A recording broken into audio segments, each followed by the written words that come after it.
Dr. Ethan Winters pulled his jacket tighter as he crossed the observatory's parking lot. The New Mexico desert nights were always cold, but tonight felt different, electric somehow. The stars seemed impossibly bright, watching him with ancient curiosity. Another late night, Dr. Winters? The security guard smiled as he badged in. The universe doesn't sleep, neither do I, Ethan replied with a tired smile. At 35, he dedicated his life to listening to the stars, sacrificing relationships and a conventional life for his research on extraterrestrial signals. The observatory was quiet at 2 a.m., just as he preferred. Ethan settled at his station, reviewing the data from the radio telescope array he'd programmed to scan unfamiliar patterns. The custom algorithm was his pride, designed to detect anomalies other systems might dismiss as background noise. His computer pinged. Ethan leaned forward, pulse quickening as he studied the readings. "That's impossible," he whispered, fingers flying across the keyboard. The signal pattern showed unmistakable signs of intelligence, complex mathematical sequences that couldn't occur naturally. More importantly, it was responding to his observatory's routine outgoing signals, adapting to them in real time. Something was communicating back. For 3 hours, Ethan worked feverishly, documenting everything while debating whom to call. This could make his career, or destroy it if he was wrong. He decided to investigate the signal's apparent source first, a location his instruments placed less than a mile from the observatory. The eastern sky was just beginning to lighten as Ethan drove his old Jeep down the access road, following his portable tracker. The signal grew stronger as he approached a small canyon. He parked and continued on foot, stumbling occasionally on loose rocks as the pre-dawn light cast long shadows across the desert floor. The tracker led him to a narrow ravine where the signal strength peaked. Ethan's breath caught in his throat as he saw it, a metallic object partially buried in the sand, unlike any aircraft he'd ever seen. Its surface gleamed with an iridescent quality that seemed to shift colors under his flashlight beam. "My God," he breathed, approaching cautiously. The object was roughly 20 feet long with smooth, curved lines that defied conventional aerodynamics. It appeared damaged along one side, with what looked like scorch marks. As Ethan circled the craft, a section suddenly slid open with a soft hiss. He stumbled backward, heart hammering against his ribs. A figure emerged slowly from the opening.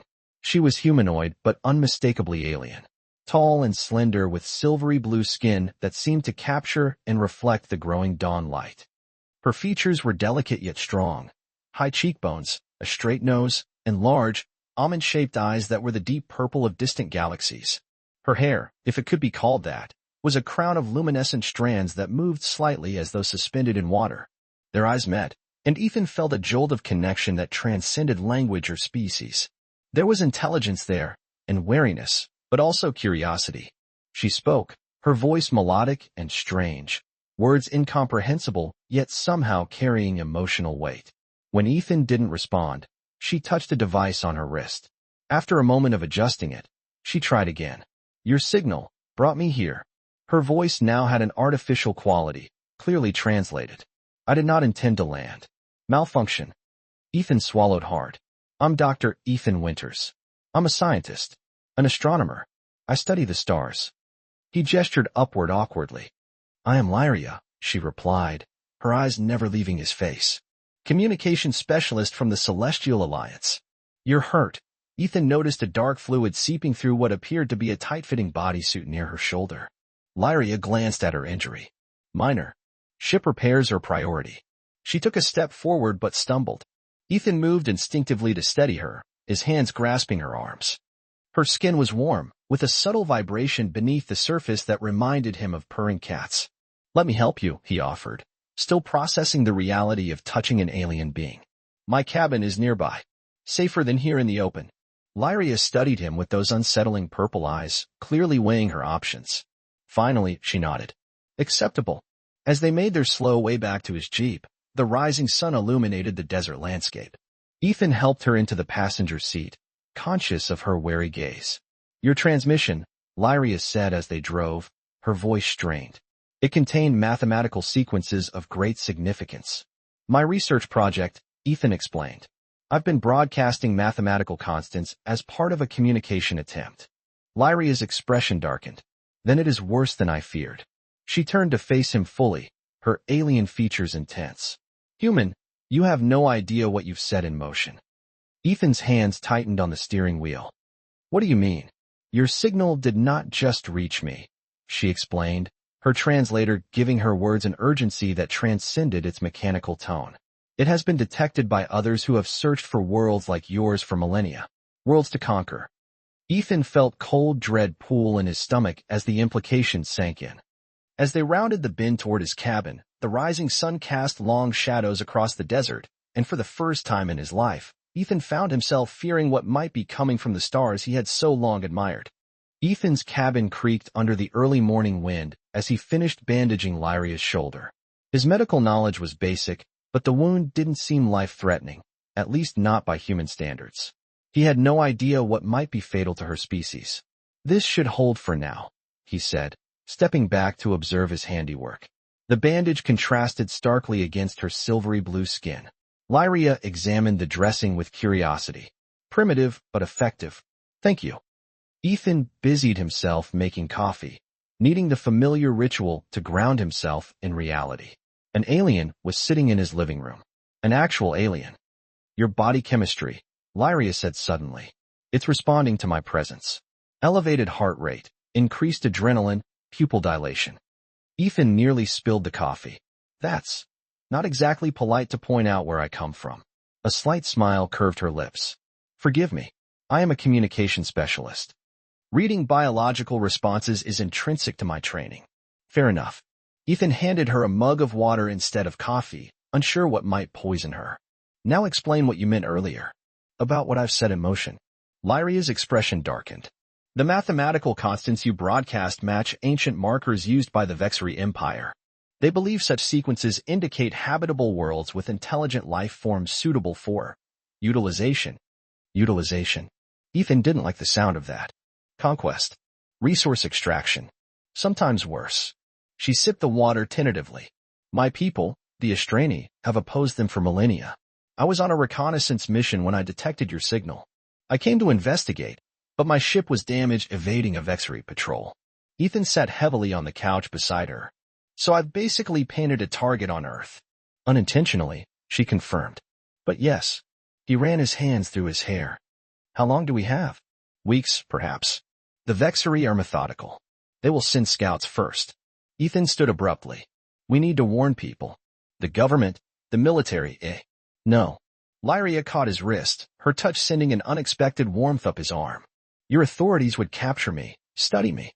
My technology would be dismantled. None of that will help when the Vexari arrive. Then what do you suggest? Ethan asked, acutely aware of her hand still on his wrist. My ship contains communication technology that can alert my people. With repairs, I could. The sound of vehicles approaching cut her off. Ethan rushed to the window and cursed. Black SUVs. Government types. They've tracked your signal, Lyria said, rising quickly. We must leave. Now. Ethan grabbed his emergency backpack, laptop, and keys. There's a back trail through the canyon. Come on. They slipped out the rear door just as pounding began at the front. Racing through scrub brush and down into a dry creek bed, Ethan led them away from the cabin, his mind racing faster than his feet. How did they find us so quickly, he panted. Your observatory equipment likely detected my ship's energy signature, Lyria replied, moving with surprising agility despite her injury. They would have monitored your communications. They continued for nearly an hour, winding through the rocky landscape until they reached Ethan's old pickup truck, hidden under a tarp at his unofficial research site. It's not much, but it should get us to Albuquerque, he said, helping her into the passenger seat. As they drove away on back roads, Ethan's scientific mind began cataloging questions. Your translator, how does it work? And how can you breathe our atmosphere? Lyria seemed to appreciate the technical questions. The translator analyzes brain patterns and electrical signals associated with language. As for breathing, the Astrani evolved in similar conditions.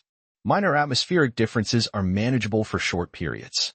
Night fell as they drove northward, eventually reaching a small motel off the highway where Ethan paid cash for a room. The flickering neon sign cast purple shadows across Lyria's face as they entered the dated room. We'll rest here tonight, Ethan said, dropping his backpack. Tomorrow we'll figure out how to get back to your ship. Lyria moved to the window, peering out at the stars. I never expected to find myself stranded on an uncontacted world. And I never expected to be harboring an alien fugitive. Ethan replied with a wry smile. He hesitated before asking, "Why did you trust me? Back at the canyon, you could have hidden or, I don't know, used some advanced weapon."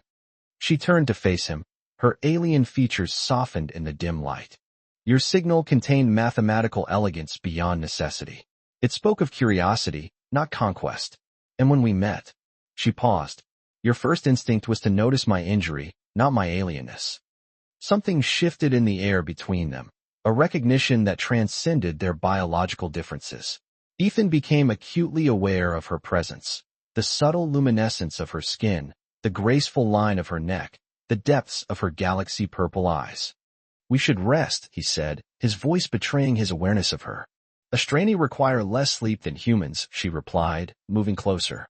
"But proximity helps regulate body temperature on foreign worlds." The small motel room suddenly felt even smaller. "Is that a scientific observation?" Ethan asked, his heartbeat quickening as she approached. "Partly." Lyria raised her hand, hesitating before gently touching his face.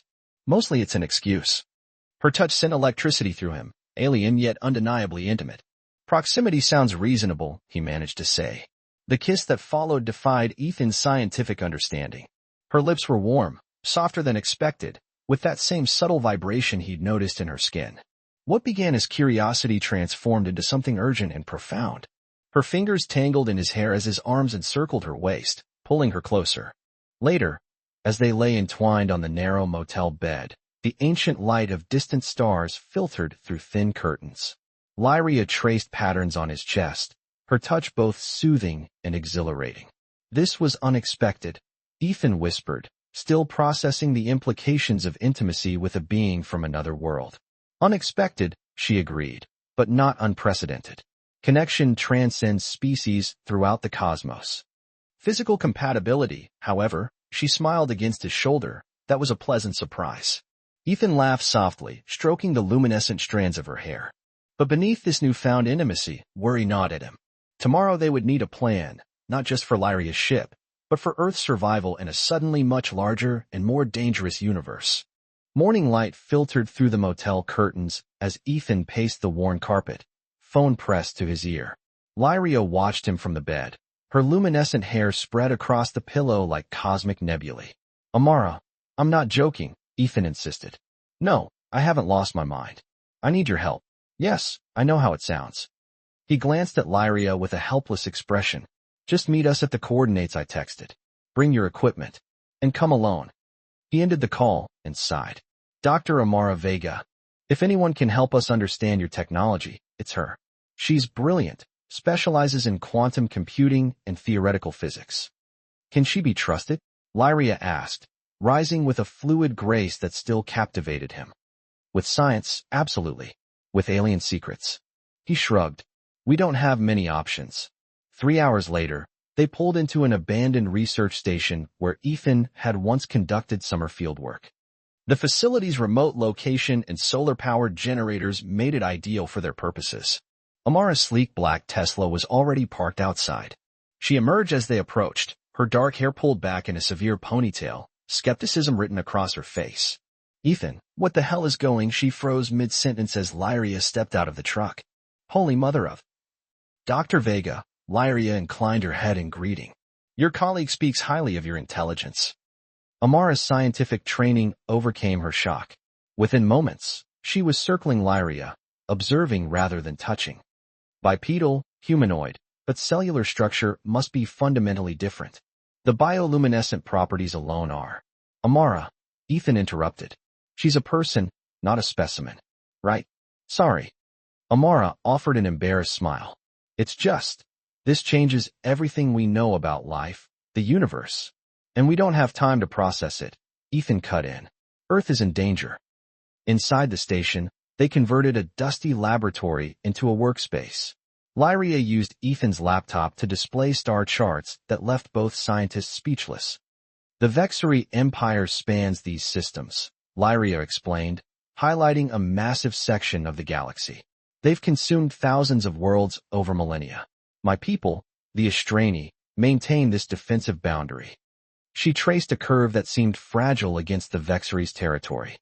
And Earth is here, she continued, indicating a point well outside the protective line. Isolated, unaware, rich in resources, the Vexery prize. What exactly do they do to conquered worlds? Amara asked. Lyria's expression darkened.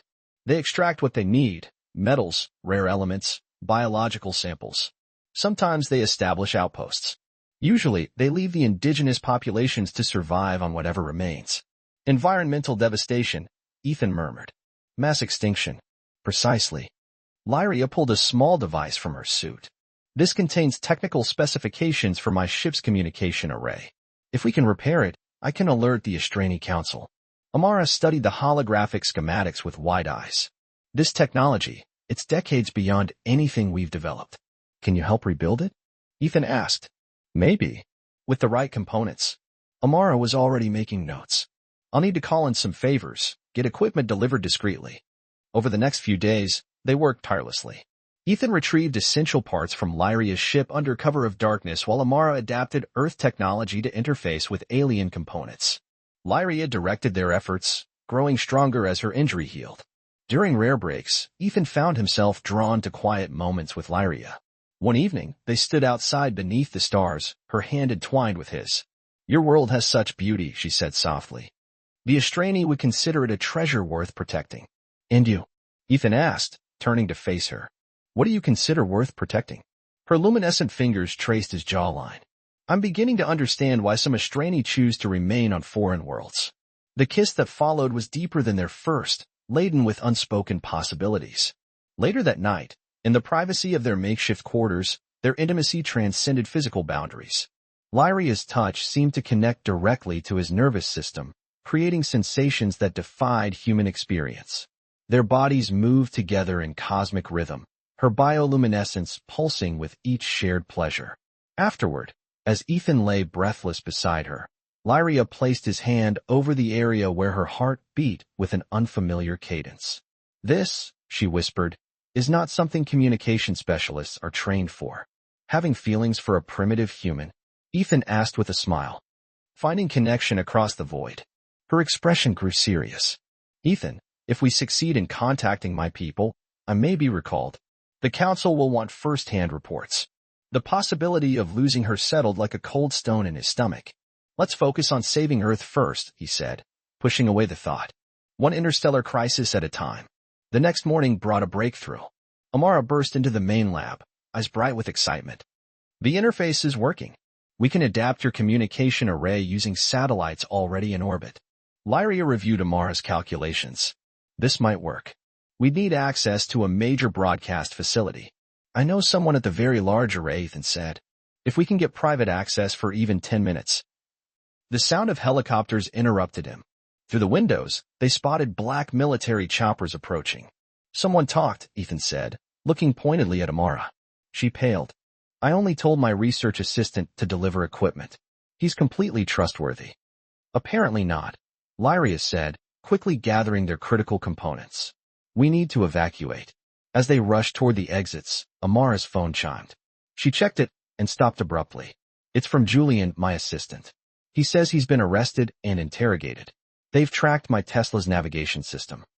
Betrayed by technology, Ethan muttered as they hurried to his truck. How ironically human. They barely escaped as armed personnel surrounded the facility. Speeding down dirt roads, Ethan pushed the old pickup to its limits. Where now? Amara asked from the back seat, clutching their equipment. Lyria's expression was grim. The Vexery timeline has accelerated. I've been monitoring atmospheric disturbances consistent with scout ship entries. They're already here? Ethan's knuckles whitened on the steering wheel. Initial reconnaissance only, but yes. Lyria touched the makeshift communication device they'd assembled. We have days, not weeks, before the assessment team arrives. And then, Lyria met his eyes, the galaxy depths of her gaze reflecting starlight and fear. Then they decide whether Earth is worth conquering or simply harvesting. As they drove through the night, Ethan processed the revelation that humanity's fate now hinged on their ability to complete an alien communication device while evading both human and extraterrestrial pursuit. Beside him, Lyria's hand found his in the darkness, a silent promise that transcended worlds. Rain pounded the roof of the abandoned ranger station where they had taken refuge, 40 miles west of the very large array. Amara hunched over the communication device they'd assembled from a mixture of terrestrial and alien technology. Her fingers, steady despite 30 hours without proper sleep, made minute adjustments to the circuitry. The power converter is still rejecting the interface, she muttered, pushing her glasses up with her wrist. Lyria leaned over her shoulder, the soft glow of her skin providing additional light in the dimly lit cabin. Try reversing the polarity of the quantum bridge. Ethan paced by the window, periodically checking for signs of pursuit. Any word from your contact at the array? He asked Amara. Marcus can give us access tomorrow at dawn. During the shift change, she replied without looking up. 10 minutes, no questions asked. It will be sufficient, Lyria assured them. If we can boost the signal through your satellite network. Ethan joined them at the makeshift workbench. And you're certain your people will respond? Lyria's expression softened as she met his gaze. The Astrani have defended developing worlds for millennia. When they receive my distress call, they will come. She hesitated. But I cannot guarantee they will arrive before the Vexery assessment team completes its evaluation. The room fell silent except for the rain and the subtle hum of their equipment. Amara sensed the tension and discreetly excused herself to check their supplies, leaving Ethan and Lyria alone. You said the transmitter requires a biological key to activate, Ethan said. Your genetic signature. Lyria nodded. Yes.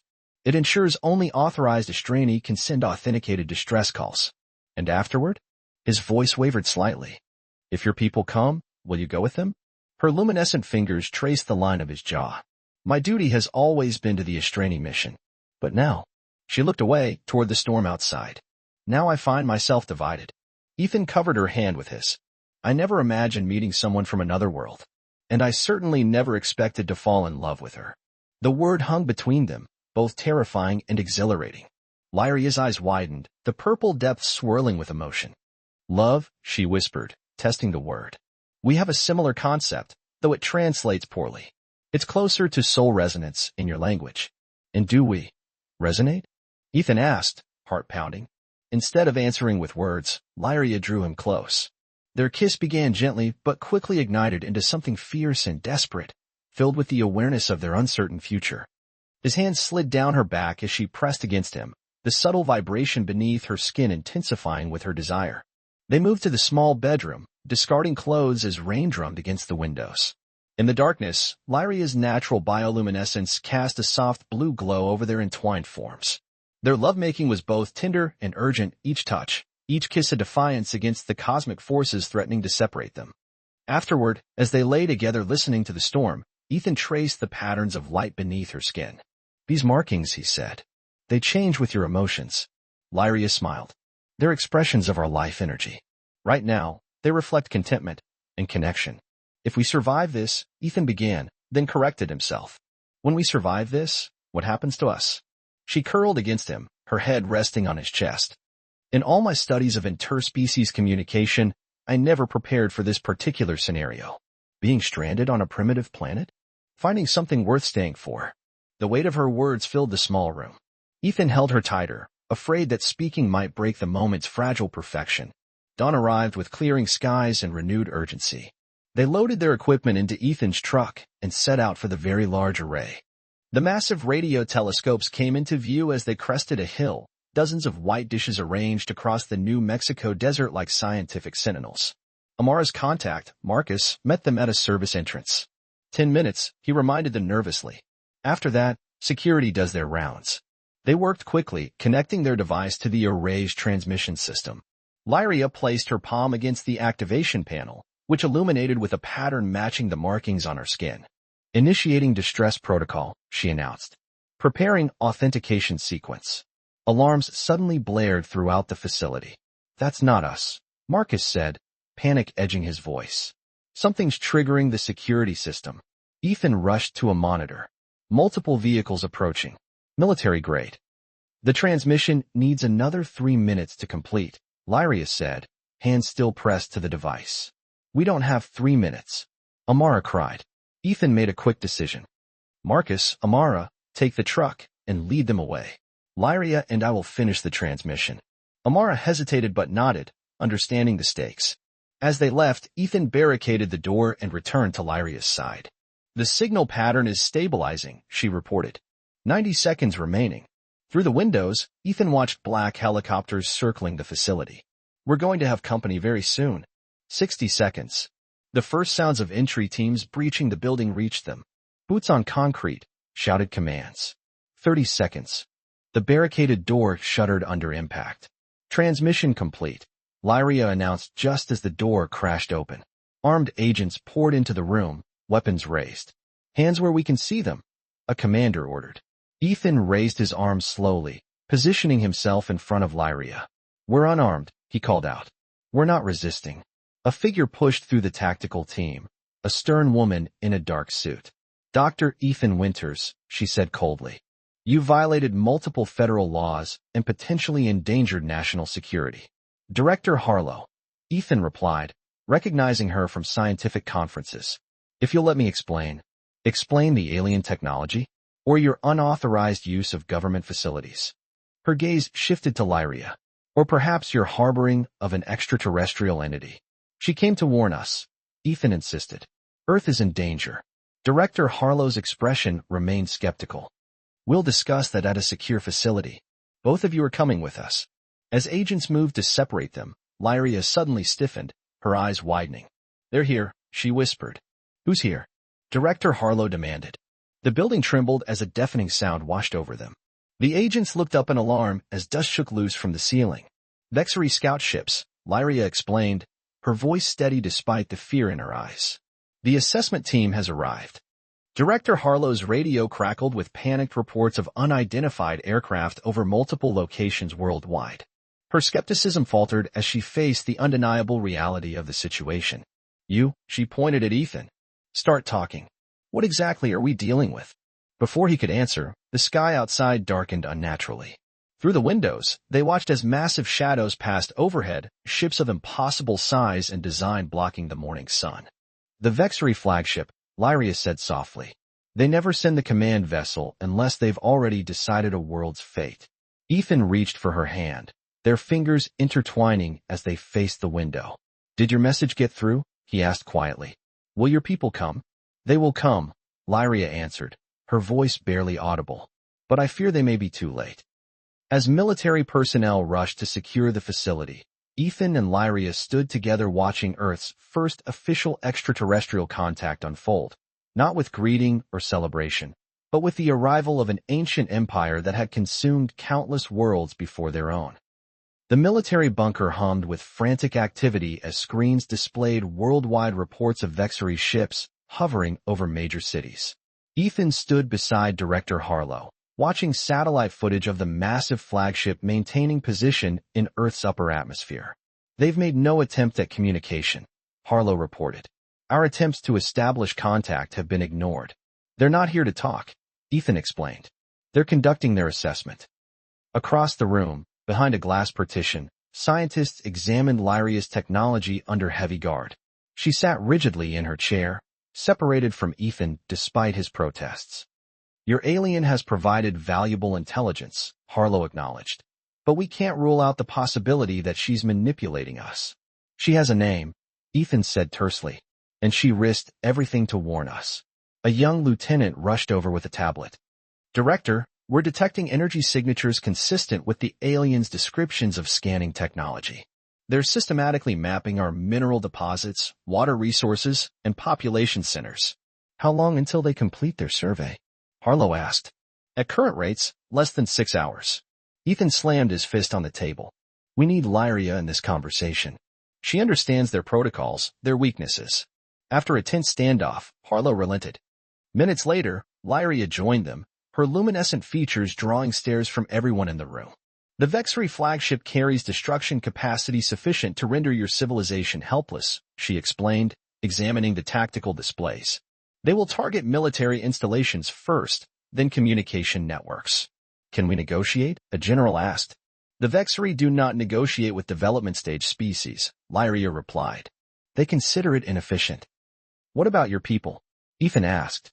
The Astrani. Lyria moved to a console, her fingers dancing across the interface with practiced ease. If my transmission reached them, An intervention force would be dispatched immediately. But even at maximum speed, she hesitated. They may not arrive before the Vexari complete their assessment phase. Then we fight with what we have, Harlow declared. Your weapons would barely penetrate their defensive shields, Lyria cautioned. But there may be another approach. She outlined a desperate plan. The Vexari assessment protocol required direct biological sampling. They would send down collection teams to gather specimens of Earth's dominant species. This vulnerability could be exploited. I can modify my translator to disrupt their neural networks, Lyria explained. But it must be delivered directly to their command unit during the collection process. A suicide mission, Ethan realized. Lyria met his gaze steadily. The only viable option. Hours later, as dusk fell, the plan was set in motion. Satellite imagery showed Vexari landing craft descending toward the New Mexico desert, precisely where Lyria had predicted they would begin their collection process. In a military transport helicopter, Ethan sat beside Lyria, their hands clasped tightly. She wore her original bodysuit, now repaired, with the modified translator device secured at her wrist. This is remarkably brave, he said softly, even for a communication specialist. Her smile held sadness. The Astrani believe that understanding breeds compassion. I have come to understand your world, Ethan. And you. She touched his face gently. That makes this worth any risk. The helicopter landed at a safe distance from the collection site. As they disembarked, the desert air crackled with electromagnetic energy from the Vexari craft. Remember, Lyria instructed the tactical team, no aggressive movements until I've delivered the disruptor. Their sensors will detect weapons discharge immediately. Director Harlow approached them. Dr. Winters, you're not authorized for field deployment. I'm going with her, Ethan stated firmly. This isn't a negotiation. Under cover of darkness, they moved toward the collection site. The Vexari craft had landed in a clearing, its metallic surface reflecting moonlight. Unlike Lyria's elegant ship, this vessel bristled with angular protrusions that somehow conveyed menace. A ramp extended, and tall figures emerged, Vexari soldiers in armored exoskeletons. Their movements were precise and mechanical, faces concealed behind reflective visors. Now, Lyria whispered. They stepped into the clearing, hands raised. The Vexari soldiers immediately surrounded them, scanning devices extended. I am Lyria of the Astrani, she announced in their language, the translator amplifying her voice. I invoke the ancient protocol of diplomatic immunity to address your command unit. The soldiers hesitated, clearly surprised by an Astrani presence. After a tense moment, they escorted Ethan and Lyria aboard their craft. The interior was coldly efficient, with pulsing lights and surfaces that seemed to shift between solid and liquid states. They were brought before a towering figure whose armor was more elaborate than the others. Commander, Lyria greeted with formal gestures. I present a representative of this world. The commander tilted its helmet, studying Ethan with apparent curiosity. When it spoke, the voice was deep and resonant, translated through Lyria's device. An Astrani defender, far beyond your territories. Interesting. And this specimen is your justification for intervention? This human, Lyria corrected firmly, represents a species worthy of independent development. Evidence suggests otherwise, the commander replied dismissively. They deplete their resources, poison their atmosphere, war amongst themselves. Typical of pre-integration civilizations. Ethan stepped forward. We make mistakes. We learn. We evolve. That's what makes us worth protecting, our capacity to change, to become better. The commander seemed amused. Bold words from a species that has yet to venture beyond its own moon. We may be young, Ethan countered, but we value what you discard, diversity, creativity, the right of all beings to determine their own destiny. As they spoke, Lyria subtly adjusted her translator, preparing the neural disruptor. The commander noticed her movement and raised a weapon. Deception, it hissed. Typical Astrani tactics. Suddenly, alarms blared throughout the ship. The commander received information through its helmet and turned toward a viewing screen where new objects appeared in orbit, sleek vessels with distinctive configurations. Astrani warships, Lyria breathed, relief evident in her voice. They received my message.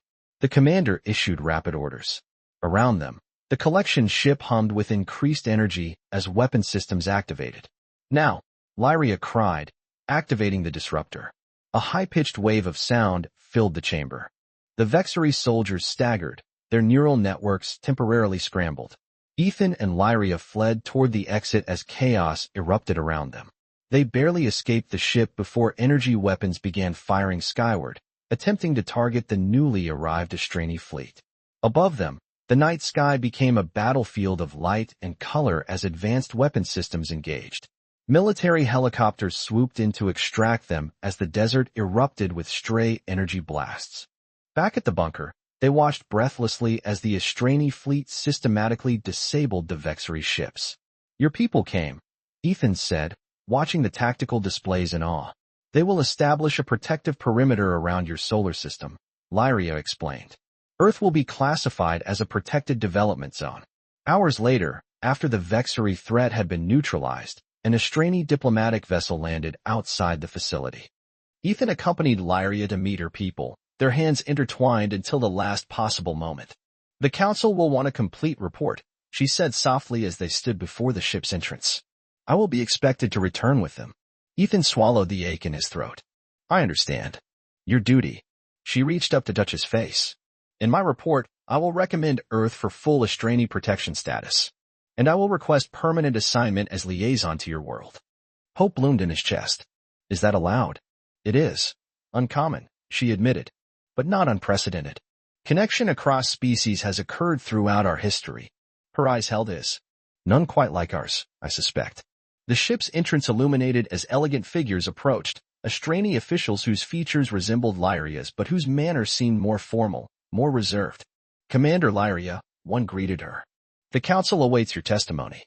She straightened, suddenly every inch the Astrani officer. "I will present my findings on this species and recommend immediate integration into our protection network." She glanced at Ethan. "I will also request reassignment as permanent Earth liaison." The officials exchanged looks that even Ethan could interpret as surprise. One stepped forward to study him more closely. "This human is the reason for your request?"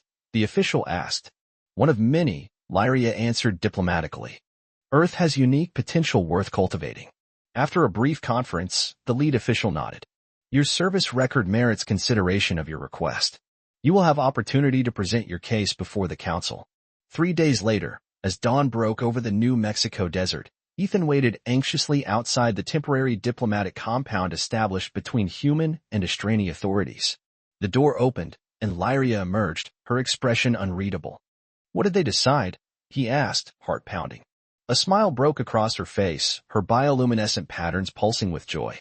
"Earth is now under Astrani protection, marked as a developing world of special interest." She moved closer. "And I have been appointed as chief liaison, with a minimum posting of 5 Earth years." Ethan pulled her into his arms, laughing with relief. 5 years? I can work with that."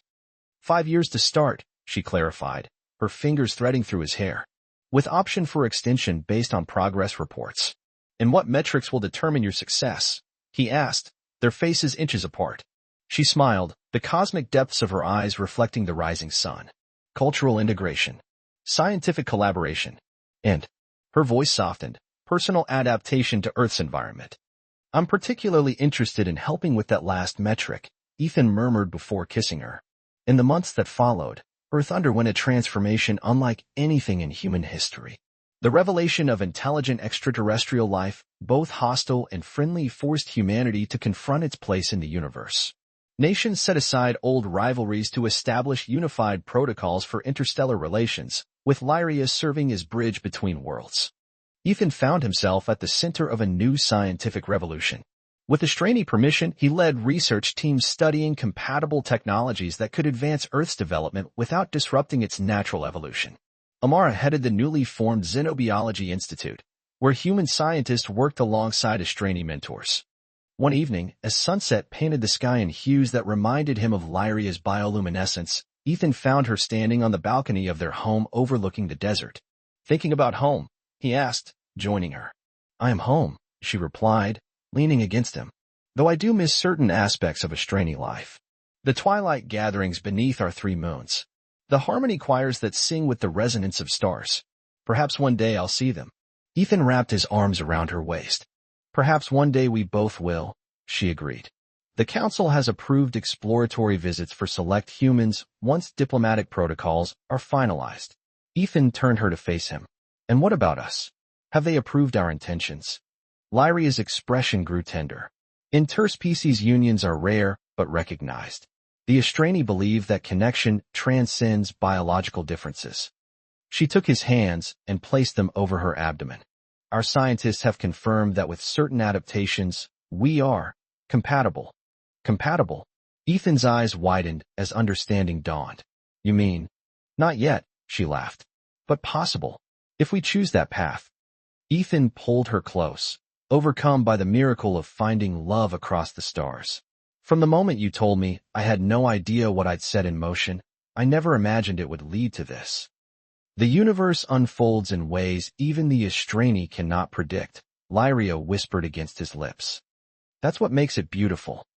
As they watched the first stars appear in the evening sky, Ethan reflected on the cosmic convergence that had brought them together, a chance signal, a crashed ship, two worlds on a collision course that had instead found harmony.